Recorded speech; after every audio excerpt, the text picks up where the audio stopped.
Welcome back, WNST, Towson, Baltimore. And Baltimore Positive, we are positively into the football season. Luke Jones doing all things Ravens out in Owings Mills. All of that brought to you by our friends at Royal Farms, real fresh, real fast. Also, lots of visits of great wisdom from our friends at Wise Markets, including our friends at Cole Roofing. My dude, Bill Cole, he's been absentee last couple weeks. I think he's running from, running from the football team and the seriousness of all of this. But we'll get back to the political scene and do all that. Bill was the inspiration for us to do a lot of good turns. And our friends at the National Kidney Foundation I've had on many, many times. Michelle Jackman and I are lifers, and the Sante event that I've eaten too much at in the past. But if it weren't that panna cotta, I'm still talking about it at this point. I tell you, I meet people across town, and George Kilbourne is not a first timer here. He's sort of returning Jeopardy champion here on behalf of our friends at the National Kidney Foundation, doing a walk, doing all sorts of stuff. But you're always out on front of this. And Michelle's been busy lately doing what she's doing. I tried to drag her to a Washington Nationals game, which is really tough for me to do. It involved the Padres.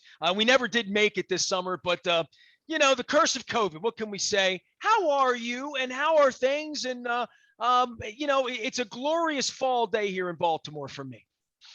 Thank you for having me on, Nestor. I'm doing well. Thank you. It is a beautiful fall day. The Ravens are looking good, hoping for a deep playoff run this year. Go for a walk, right? I mean, a beautiful day for a walk, right? We've talked so much about raising money and awareness during this particular time. It's amazing how often kidney, comes to me through Dick Cass or through Lionel Dalton, or then we're just talking Ravens, right? But in my own life and people I know, and how many times on Facebook, there's a situation or there's a dialysis situation, all of these all of these things, right? Bring us up to speed on what you're doing, because you're doing an event. And, I'd say I'm doing the Maryland Crab Cake Tour every week. It's brought to you by the Maryland Lottery. Let yourself play. Part of this is like, I used to gather people, right? And it's kind of hard to gather people. I know the Ravens try to do it here every week this month, but gathering people when you're doing something outdoors for a great cause, especially this time of year, fall foliage, pick up an apple cider donut, maybe some pumpkin this or some eggnog that, and come out. You've got a chance for people to come out, and it won't be too hot. It won't be too cold, right? Right. Exactly. Hey, speaking of the Ravens, Paul Kruger, I think only had one kidney, was born with one kidney, former Raven. Really? Paul See Kruger, these stories. Yep. I mean, and this is a person I've interacted with, sat next to many, many times, and you don't know these things, Yep. And it's in our lives every day. It's woven in, like leukemia and cancer was until my wife got it, right? Or until diabetes is until my wife has it, or until something happens that affects you. And I would venture to say that everybody in the audience out there, the names we've just thrown out, we can put out all sorts of celebrity names and people you've seen on TV or whatever, but being involved in this is a chance for people 2 weeks from now to be involved here, right? Exactly. We have our annual kidney walk coming up on October 24th. You mentioned COVID earlier, right? That's the elephant in the room. Due to COVID, we've gone virtual again this year. Folks with kidney disease, unfortunately, are at a greater risk, greater susceptibility of COVID. So we want to keep people outside, but at the same time, we've got to do it virtually because these folks are. See, but when you say virtually, this gives people a chance to go anywhere they want, right? So I'll be honest. My back hurt. I'm literally sitting on ice right now. Dr. Steve will tell you all about it. You can find that piece that we did on the Maryland Crab Cake Tour at Nacho Mama's last week before we had to cancel and move this week's to Mother's because the mayor got COVID. We were going to go to Coco's. We're going to be going to Coco's soon, and we're going to be at Watershed, a whole bunch of different places. But one thing that happened during COVID, George, and you're in the medical profession, I don't need to tell you, the first 6-8 weeks of us going out of our minds trying to figure out what this disease was and coming from Asia and when are we getting a vaccine long ago, right? My wife and I took to, walking around the city because that's what we had available to us. I famously tell the story of discovering the duck pond at Patterson Park that I had walked by and driven around near the pagoda, but not next to the pagoda, up into the park where I had never walked in my life until the plague brought me there, right? So there are things, and my dear friend Jackie McCusker from Nacho Mamas, where Dr. Steve talked about fixing my aching back because I was an idiot running around the Midwest last week. And, I guess through all of this, getting outside and doing things, my wife and I have discovered parks, Patapsco Neck, Centennial Park, Gunpowder. We've walked these places. And then I don't know if you heard about this crazy crab cake thing I did this summer, but I did 30 crab cakes in 30 days. And next thing I know, I'm in Swallow Falls out past west of Oakland. So I would say to people, if you want to be inspired by taking a walk and being a part of a virtual anything at this point, being outside this time of year, my wife's about to go climb mountains up in New Hampshire this month. That what you're doing, people, you can still take this in and get some oxygen. I've had Victor Brick on this month about movement and getting outside and doing stuff. Let's talk about what people could do to participate in this thing 2 weeks from now. Yeah. So again, it's October 24th, and you can take a walk. I mean, I live right by Loch Raven Reservoir, so you can hike the trails out there. You can walk around your high school track if you want to, walk around your neighborhood. The Inner Harbor Promenade is a beautiful place. That's where I live, right here. You see it right behind me. I do see it. So right over here. Yeah. so there, yes, get outside, get some oxygen, some fresh air, see the foliage changing. It's beautiful. So get outside October 24th. You can do our virtual kidney walk. KidneyMD.org has all the details, whether it's a mile or a marathon. I don't care. Get out, get walking, do your kidneys some good, raise some money for a great cause. I'm going to give really, really good advice to anybody. If you're going to go to St. Louis and run around with the Rolling Stones and then take your roller bag 0.9 miles up a hill from a subway stop to get a frozen custard, don't throw your back out doing it. So that better be a good custard. I am virtually sitting on ice here, and I want to get everybody out to kidneywalk.org and everything they're doing. I'm going to share all of this. It's kidneywalk.org. It's the Maryland and Delaware virtual kidney walk. I could go through all the number. I mean, 37 million Americans are affected by this, right? You've been a spokesperson. You've been out on front of this for a long, long time.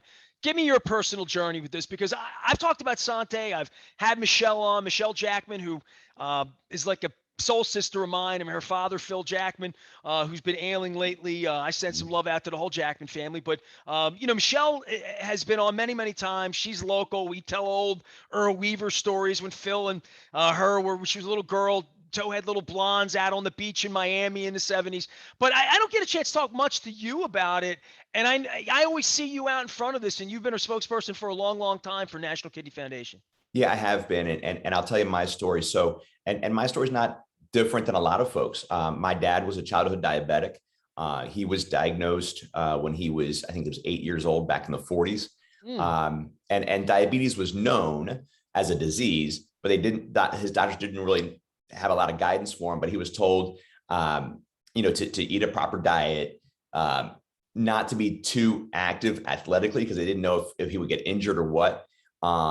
He was told that he wouldn't be able to have children. And he went on to have 4 wonderful kids and me. And then he kept in shape. Growing up, we never had soda in our house. We never had candy in our house. And I still don't to this day. He followed a great diet. He walked a bit, maintained his weight, but the disease over time took away his eyesight, took away his, eventually when he passed away at the age of 62, he was a bilateral below the knee amputee. So both of his legs were amputated below the knee. And he was on dialysis for the final 3 years of his life. So this is not an untypical story of that era, right? My wife is diabetic. My wife's been diabetic since the 1980s. And in modern technology, and I know you work in that space, George, it's an incredible thing.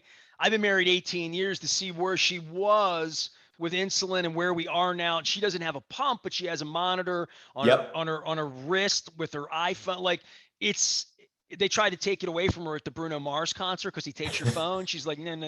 That's, So we do not have any video of Bruno Mars, although you can email me later. But in all seriousness, I mean, this was a different thing 50 years ago, diabetes. As really, was the advances, Nestor, the advances in the past 20 years have just been dramatic. I mean, it's not a disease we don't have to worry about, but it has certainly become more known and better treated, and the advances have just been amazing. Well, quality of life is what I would say for anyone that struggles, right?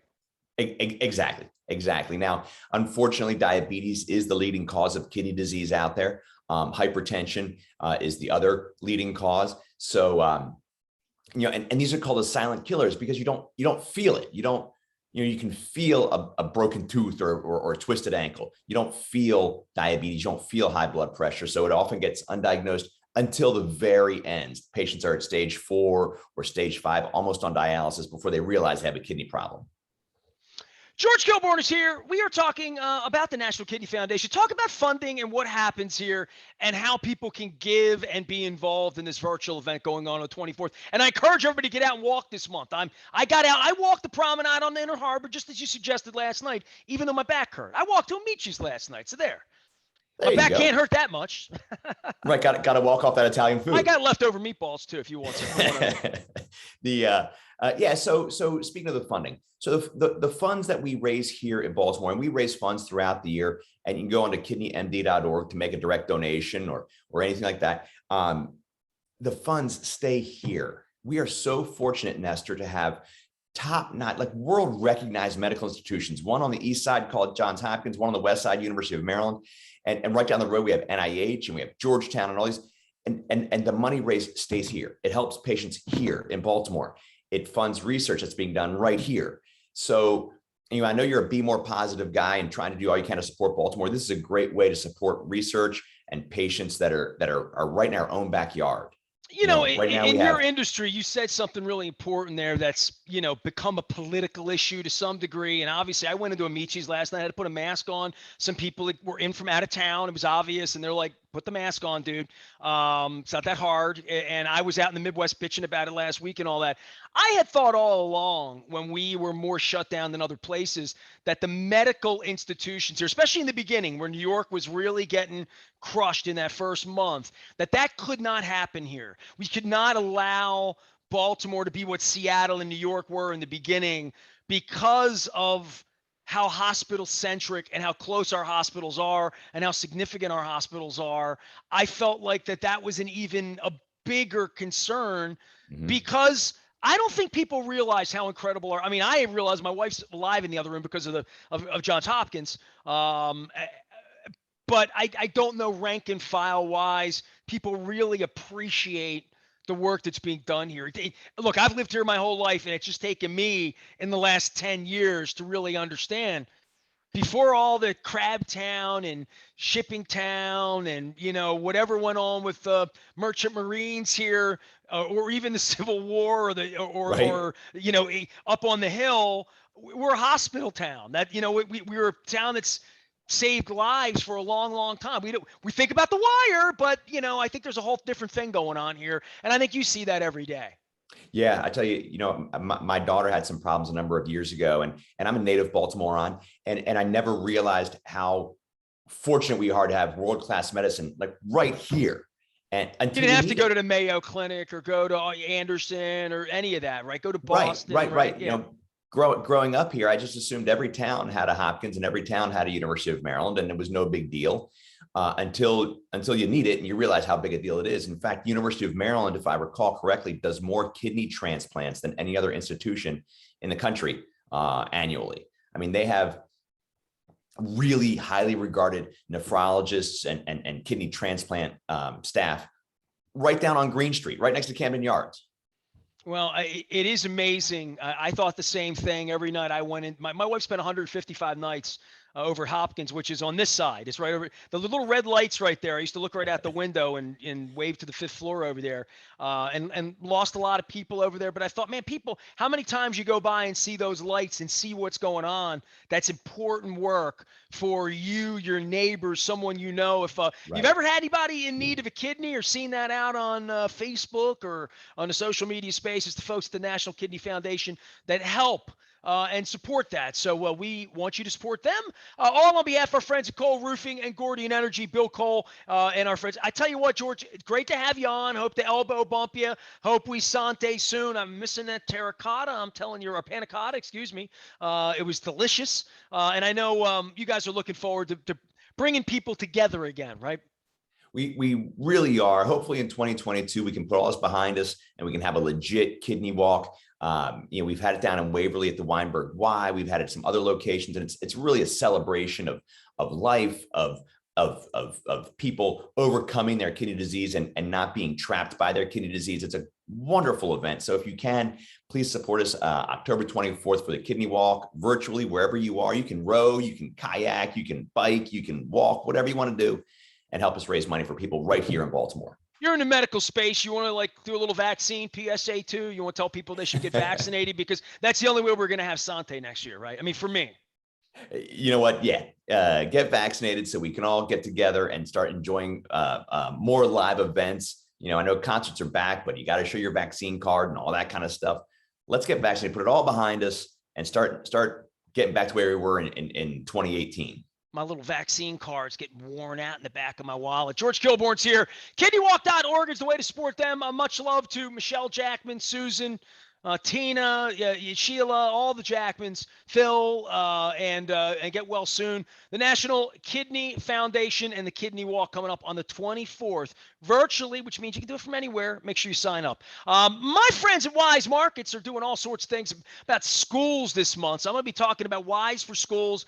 Your school can be participating in this. I know probably if you have some elementary school kids somewhere up there in the Parkville, Towson, Long Raven community, you probably do. We appreciate our friends at Wise Markets for our wise conversations, as well as the wisdom we bring here for all things Baltimore positive.